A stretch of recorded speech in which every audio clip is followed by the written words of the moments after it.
à vous, chez vous, en ce troisième dimanche du Carême, le 6 mars. Dans les lectures qui nous sont données aujourd'hui, nous pouvons profondément goûter l'amour de Dieu, spécialement dans l'Évangile, mais aussi la lecture tirée du livre de l'Exode. Goûtons cet amour de Dieu. Je commence par citer la fin de l'Évangile de ce jour. Mais Jésus n'avait pas confiance en eux, parce qu'il les connaissait tous et n'avait besoin d'aucun témoignage sur l'homme. Il connaissait par lui-même ce qu'il y a dans l'homme. Il sait ce qu'il y a dans l'homme. Il sait que le cœur de l'homme est malade. Il sait combien ce cœur est souvent un peu grossier. C'est ce qui explique toute cette sainte colère de Jésus.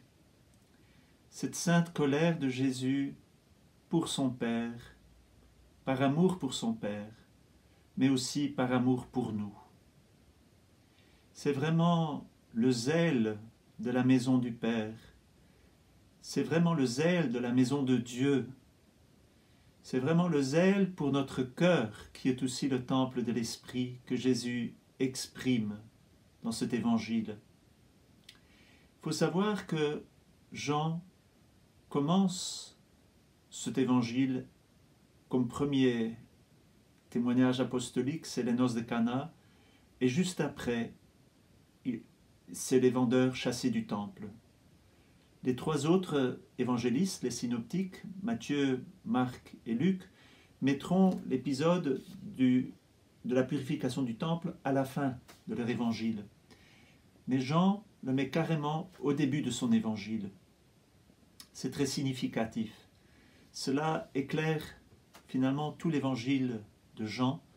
C'est cet amour impressionnant, jaloux, de Jésus pour son Père et pour nous. Et le fait qu'il le mette au début de sa vie publique, c'est pas si étonnant. Jésus n'a pas peur de faire, entre guillemets, scandale dès le début de sa vie apostolique. Nous dirions, je dois faire bonne figure, je dois les attirer tous vers le Père, donc je vais faire mollo, il ne faut pas trop les corriger au début. Mais non, Jésus, il va carrément, son sens de vérité, son amour, son zèle d'amour pour le Père et pour nous est si grand que dès le début de sa mission, il va purifier. Il va purifier le temple et imaginons-nous simplement un petit moment la sensibilité du cœur de Jésus. La sensibilité du cœur de Jésus et la fausseté qu'il peut y avoir dans le cœur de l'homme. Combien ça touche le cœur de Jésus, combien ça touche le cœur de Dieu. La fausseté. Le livre de l'Exode nous donne aujourd'hui les commandements de Dieu, les 10 commandements. Et on peut se dire, les commandements, on peut toujours les suivre ou ne pas les suivre. Si on ne les suit pas, déjà, on blesse le cœur de Dieu. Et si on les suit matériellement, peut-être qu'on fait un bon acte ou on essaye de faire une belle œuvre, mais souvent notre cœur, il est loin de Dieu. Regardons, contemplons ce fait que Jésus, il est tellement plein d'amour pour nous, qu'il vient même se donner à des injustes, à des gens qui n'ont pas de sensibilité, qui n'aiment qu'à moitié Dieu ou qui le servent d'une façon très servile, avec des commandements que, oui, il faut suivre des commandements, mais le cœur est loin de Dieu. C'est un peu ce que Jésus reproche dans cet évangile. On accomplit tout plein de choses, on vend des colombes et des bœufs, oui d'accord, il faut offrir des sacrifices, au moins jusqu'ici. Bientôt, lui, le seul sacrifice, il n'y aura plus besoin de ces animaux. Mais Jésus est tellement blessé du fait que notre religiosité est souvent sans amour. Elle n'est pas empreinte d'amour. Et c'est sûrement ce à quoi l'Évangile aujourd'hui Et le Seigneur, aujourd'hui, pendant ce temps de carême, nous appelle à avoir un plus grand zèle de Dieu, à prendre plus d'initiatives. D'initiative, ça veut dire ne pas attendre de sentir l'amour de Dieu ou de sentir l'amour de quelqu'un pour aller vers elle ou vers Dieu. Non, au contraire, il nous faut prendre des initiatives d'amour. Le monde et le Seigneur a besoin de notre amour. Jésus, il a besoin de notre amour. Il veut notre amour. Il a soif de notre amour. Il compte sur notre consolation. Et les personnes qui souffrent attendent notre consolation. Et nous savons combien Jésus il est dans le cœur de ceux qui souffrent et de ceux qui peinent. Il ne faut pas attendre d'aller vers. Il y a une urgence. Vous voyez, il y a une urgence dans le cœur de Jésus. Et c'est pour ça qu'il commence sa vie apostolique avec cette urgence. Il faut purifier les temples, il faut purifier les cœurs pour que la bonne nouvelle vraiment puisse porter des fruits, puisse prendre racine et porter beaucoup de fruits. Alors, goûtons cet amour de Dieu pour nous.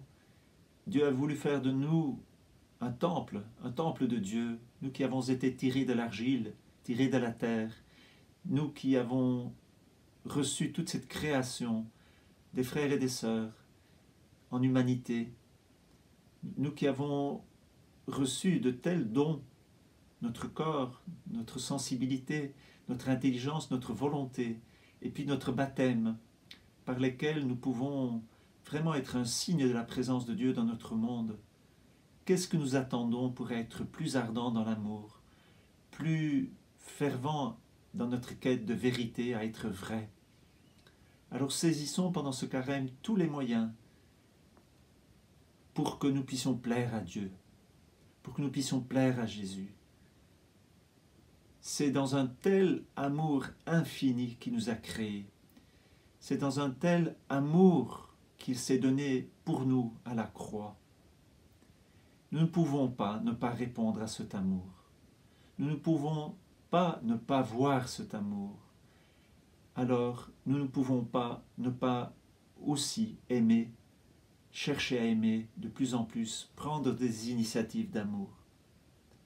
Un jour, Jésus va mourir. Et il dit que le véritable temple, c'est son corps.